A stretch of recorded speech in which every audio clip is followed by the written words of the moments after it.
Montana Territory, autumn of 1879. The sun had barely risen over the Bitterroot Mountains when Josephine Parker ran. Her boots slipped on frost-slick pine needles, her breath tore in and out of her chest, and her hands clutched the hem of the borrowed linen dress that dragged through the underbrush. She did not look back. Behind her lay the town of Dry Creek, the preacher's house, and the man twice her age who had paid her father in whiskey and cattle to marry her. She had not said goodbye. Not to her younger sister, not to the housekeeper who sometimes tucked her in when her father forgot. Not to that cold house where she had been bartered like a sack of grain.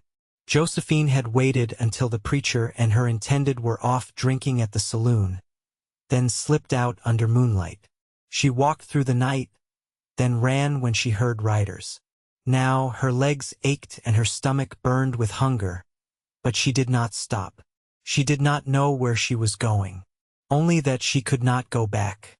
By mid-morning, she stumbled into an open meadow hemmed by thick pine trees. A hawk cried overhead as she fell to her knees, dizzy and shaking. She braced her hands in the dry grass and tried to breathe. A horse snorted. Josephine froze. A man sat astride a chestnut gelding at the tree line, watching her like he had been there a while. He wore a wide-brimmed hat, a thick wool coat, and a revolver at his hip. His beard was rough around the edges, his eyes shaded and unreadable. She scrambled to her feet. "I am not going back." He did not move. "Who said anything about going back?" Josephine blinked. Her voice shook.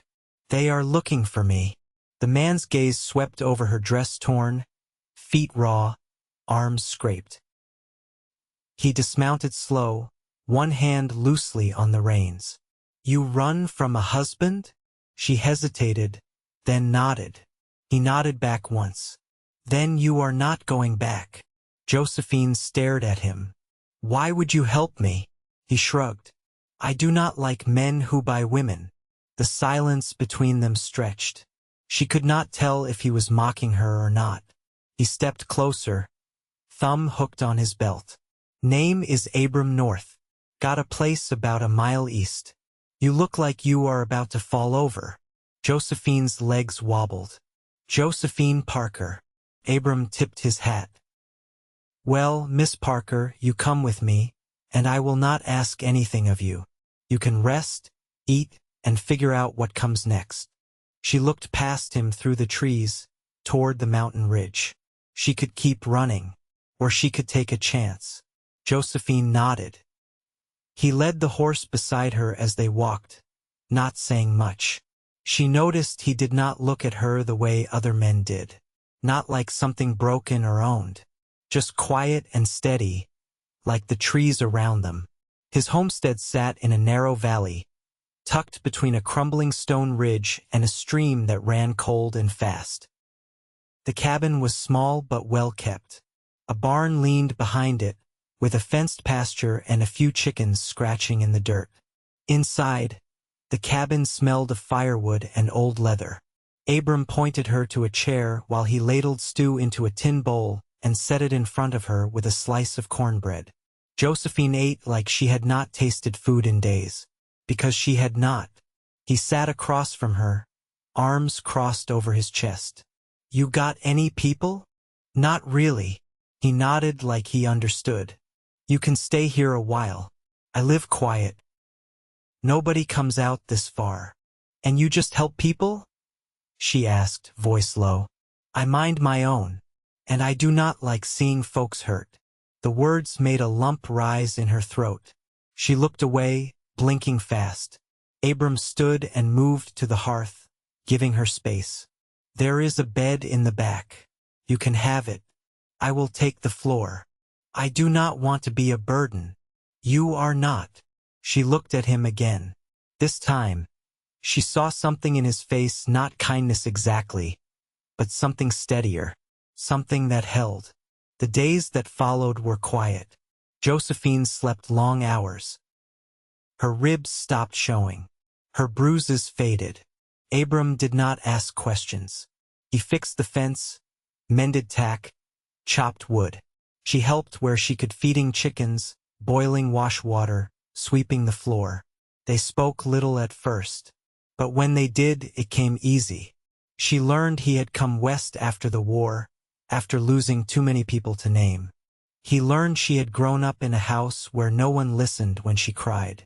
One night, as the first snow dusted the ridge, she stood beside him on the porch, arms folded, breath white in the air. "I do not know what to do now," she said. He looked out at the dark trees. "You do not have to decide tonight. I do not have anywhere else to go." He turned to her. "You have here." Josephine's throat tightened. "Why are you like this?" "Like what?" "Decent." Abram was quiet a long while.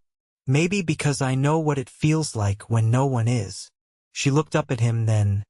Really looked. His face was rough, but his eyes were not. They were tired, yes, but not unkind. They made her feel safe. She did not answer. Just stood beside him, close enough to feel the warmth of his arm through his coat. The next morning, she found him in the barn, brushing down the gelding. "I want to help more," she said. "I can learn." He handed her a curry comb without a word. The days passed like that, side by side. No questions, no pressure, only the quiet rhythm of work and warmth. And slowly Josephine began to laugh again. Just once, then twice. And Abram, for the first time in years, found himself smiling. Just enough that the corners of his eyes crinkled. Then one night, as the wind howled outside and they sat by the fire, Josephine leaned her head on his shoulder. He froze. "You are the first person who has ever made me feel safe," she whispered. He turned to her, slow and careful. "You are safe, Josephine." She looked at him then, eyes full of something deep, something real, and he knew right then that he would never let anyone hurt her again. Not ever. The first real snow came before the month turned, laying quiet over the valley like a wool blanket. It softened every edge, muffled every sound. The creek still ran, though slower now, rimmed in ice. Josephine stood at its bank one morning, the hem of her skirt dusted white, her breath a thin cloud in the still air. Behind her, Abram split cedar rounds with clean, deliberate swings. She turned at the sound of the axe striking wood, not startled, just drawn. He worked without hurry, as he always did, but there was a steadiness in him that stilled something restless inside her. She waited until he set the axe aside and wiped his hands on his trousers before speaking. "I've never seen winter like this," she said. He glanced up at the ridge. "Snow's early this year. Might be a hard one." "I don't mind it," she said, surprising herself. "It's honest." He nodded once. They walked back to the house together, the snow crunching beneath their boots. Inside, she stirred the pot over the fire while he brought in kindling. She didn't have to ask anymore. They moved around each other like they'd done it for years.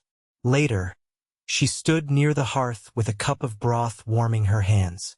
Abram sat by the window, sharpening a blade on a whetstone. "I used to think quiet meant danger," she said. He didn't look up. "And now it just feels like peace." His hands stilled. For a moment, neither of them moved. "You've changed since you came," he said. She stepped closer, setting the cup on the table. "You gave me room to." He met her eyes then, and something passed between them unspoken, but not uncertain. That night, she dreamed of her mother for the first time in years. Not the way she was at the end, sick and worn down, but younger, laughing in the garden behind their old house before the world turned hard. Josephine woke with tears on her cheeks and the scent of snow in the air. She found Abram outside before sunrise, feeding the horses. He didn't speak when she joined him, just handed her the oats. They worked side by side, breath fogging in the cold. "I used to pray someone would come for me," she said quietly, running her hand down the gelding's neck. "Used to think rescue looked like a man on a horse, charging in. Abram leaned against the stall door, arms crossed. And now I think rescue looks like a cabin in the woods. A man who listens more than he talks. A place where I don't have to flinch. He studied her for a long moment. You're not the same girl who ran through the trees. No, she said. I don't think I ever was her, not really. When she turned to face him, he didn't look away. His eyes held her there, like roots anchoring something that had always wanted to drift. I won't leave, she said, voice steady, unless you ask me to. He stepped forward, close enough now for her to feel the heat of his body through the cold air. His hand rose, slow and sure, brushing a lock of hair back from her cheek. I wouldn't, he said. She leaned into that touch like it was the first warmth she'd ever known. That evening brought a soft snow, flakes drifting like ash outside the windows. She sat near the fire, mending a button on his shirt. He poured water from the kettle and set it beside her. I don't say much, he said, sitting down across from her. But I see things. She looked up. What do you see? You're stronger than what happened to you, and kinder than most would be after it. I was afraid I'd never feel safe again. You are. Her lips parted, but whatever she'd meant to say caught in her throat. Instead, she reached across the table, fingers brushing his. He turned his hand, let their palms meet. Outside, the snow deepened. Inside, something settled. Not sudden, not dramatic. Just two people in the same room, not running, not hiding, not hurting. Just choosing to stay. The ground froze solid by mid-December. Each morning, steam curled from the horses' muzzles, and the hens stopped laying altogether. Josephine wrapped her shawl tighter as she stepped outside, a basket of dry corn tucked under her arm. Her boots crunched across the packed snow toward the barn, where Abram was already working. You sleep at all? She asked, stopping short of the door. He glanced over his shoulder, his sleeves rolled to the elbow. Enough. You're up before the sun every day. Old habits, he said, returning to the hay he was forking into the stall. Some things don't change. Josephine set the basket down and leaned against the doorway. Maybe some things should. He paused, gave her a long look, then set the fork aside. You got something on your mind? I want to learn to ride, she said. He didn't laugh or offer a quick yes. Just studied her a moment longer before nodding once. You'll need a coat thicker than that. She borrowed one of his, which hung past her knees, and climbed onto the smaller bay mare after he cinched the saddle tight. The first time she tried to mount, she nearly slipped, but he caught her arm and steadied her without a word. They rode up the ridge trail in silence, the wind tugging at their collars. The trees were stripped bare, branches creaking under the weight of snow. When she pulled the reins too sharp, the mare danced sideways. Abram rode up beside her and placed a hand over hers on the leather strap. Don't fight her, he said. Guide her. Josephine exhaled and loosened her grip. The mare settled. When they reached a clearing at the top, she looked out over the wide valley stretched below white and still, with the cabin a small dark shape near the stream. This doesn't feel real sometimes, she said, voice low. What doesn't? That I'm here. That I'm not afraid anymore. Abram rested his forearms on the saddle horn. You're still looking over your shoulder. I don't know how to stop. You don't need to rush it. She turned to him then. You ever think about leaving? His brow furrowed. No. Not even to start over somewhere else? This is my start over, he said. They rode back as the sun dropped behind the ridge, washing the snow in copper light. At the barn, she slid down from the saddle on her own and patted the mare's flank. Inside the house, she warmed her hands by the stove while Abram filled the kettle. The quiet between them had taken on a shape now not avoidance, but ease. After supper, Josephine thumbed through one of the old books she'd found on the shelf. She traced the printed letters with the tip of her finger and looked up at him. "Will you teach me to read better?" she asked. Abram leaned back in his chair, arms crossed. "You already read fine. I want to read everything." He nodded once. "Tomorrow, then." That night, she sat near the fire, knees drawn up on the chair, watching the flames shift and settle. Abram was across from her, sharpening the edge of a draw knife. "Do you miss people?" she asked. He didn't look up. "Sometimes." "Who do you miss most?" He set the knife down, slow. "My brother. We were boys when we went off to fight. He didn't come back." Josephine didn't press. She only said, "I'm sorry." He gave a slight nod. "You?" She thought for a moment. "My mother's voice. I can't remember how it sounded anymore." The wind moaned outside. The logs snapped in the fire. Abram stood and crossed to her, crouching beside her chair. He didn't touch her, just looked at her until her eyes met his. "You've got a right to every bit of peace you find," he said. She reached for his hand, lacing her fingers into his without hesitation. "So do you." He didn't answer, but his hand held hers with quiet conviction. The next morning, Abram found her already outside, pulling water from the well, breath rising in steady clouds. She turned when she heard his boots in the snow and smiled, not a shy one, not a guarded one, but full and certain. "I want to build something," she said. "Not just stay safe. Something real." He looked at her, the light catching the edge of her jaw, her cheeks flushed from the cold. "We will," he said, and he meant it. By late January, the snow deepened so that the fence posts looked half their size and the path to the barn had to be shoveled clear each morning. The wind no longer whined, it groaned, low and heavy, and the sky held a pale, iron weight that never quite lifted. Josephine had taken to wearing a pair of Abram's wool trousers under her skirts when they worked outdoors. He didn't comment on it, just handed her a second pair of gloves when she came out one morning with her fingers tucked into her sleeves. "Mail rider passed through yesterday," he said as they hauled firewood to the house. "Left a bundle at the edge of the trail. Didn't want to risk bringing his mule down the slope." Josephine set the kindling basket on the porch. "You want me to go with you?" Abram hesitated, then nodded. "If you're up for it." They followed the bluff trail east, where the wind cut sharper and the snow crusted over in hard ridges. Abram walked ahead, breaking trail. Josephine followed close, boots sinking deep with each step. When they reached the spot where the trees thinned and the slope dropped, she paused, watching him scan the ridge below. He pointed to a narrow cedar, its branches heavy with white. "There."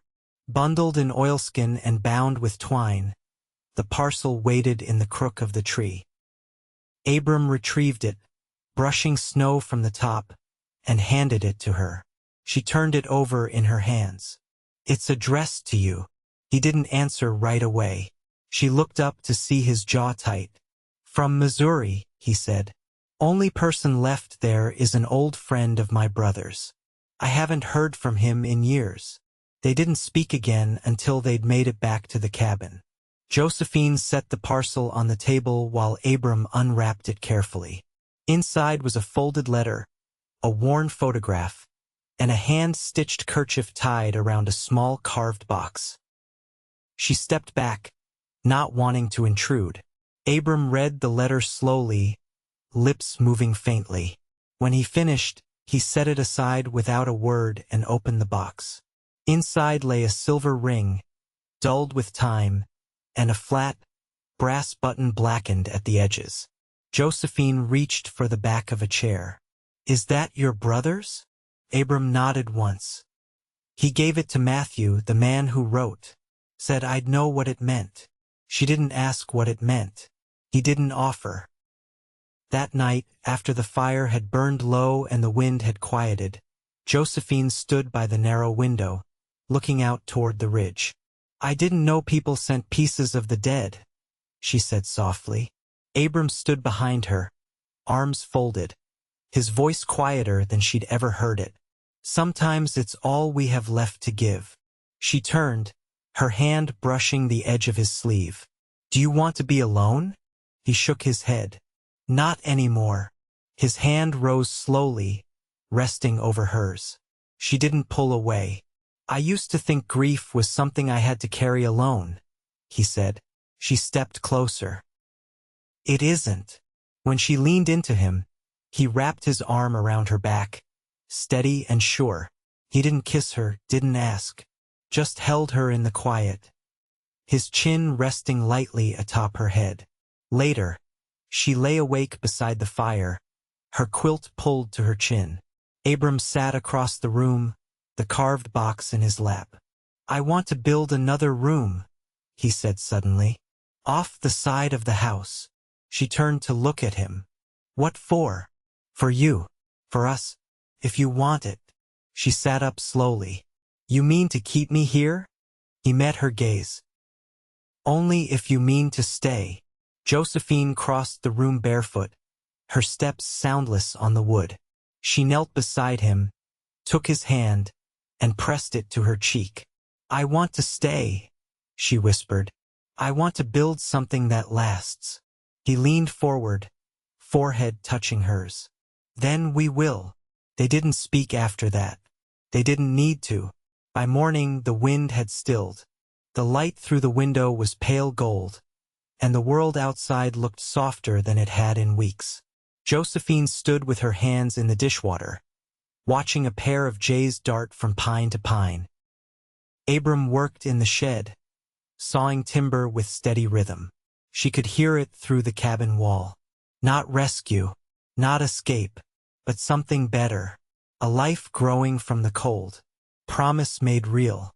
The small addition took most of February to finish. Abram laid every timber by hand, measuring twice, fitting each plank with care. Josephine helped where she could, holding beams steady, melting snow for washwater, and stitching thick curtains from old flour sacks and wool scraps. By the time the final nail was set, the new room smelled of fresh pine and held a narrow window that faced the eastern ridge. They moved the cot there, and Josephine lined the shelves with folded quilts, a tin lamp, and the few things she'd brought with her: a hair ribbon, a carved thimble, and a flattened penny she'd once pressed on a railroad track as a girl. March came with sudden warmth, the kind that tricked the birds into singing again.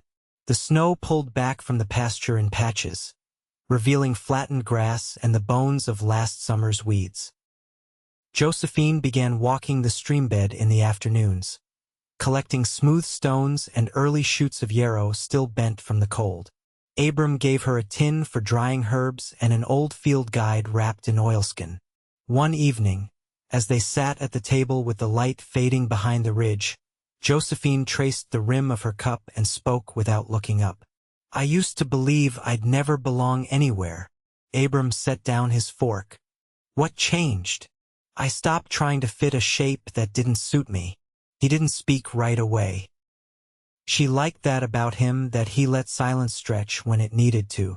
"I didn't think I'd have a home again," he said. "Not one with someone in it." Josephine reached across the table and touched his hand. "You do now." He caught her fingers gently in his. "I want to marry you." Her breath caught, but not from shock. She'd known it was coming, known in the way his eyes lingered, in the steady way he said her name when he handed her a coat or passed her a bowl. "You sure?" she asked, her voice quiet.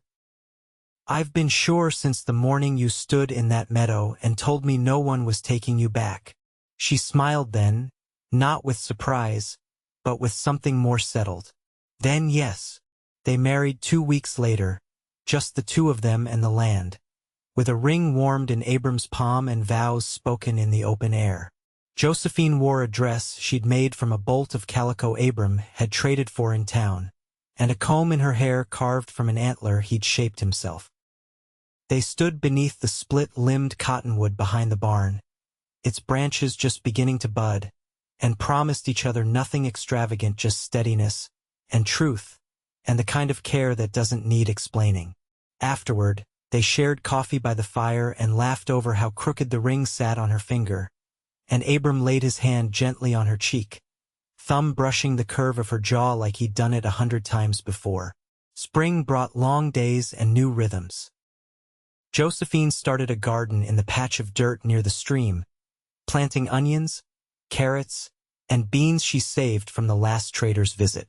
Abram built her a fence around it, low and neat, to keep the deer from nosing through the chutes. She hung ribbons on the gate, because she liked the way they fluttered in the wind. They took the horses out farther now, following game trails that led to hidden meadows and ridgelines neither of them had explored. Abram taught her how to read the sky, how to listen for the hush before a storm. She taught him to dry herbs properly, to mend a torn seam without puckering the cloth.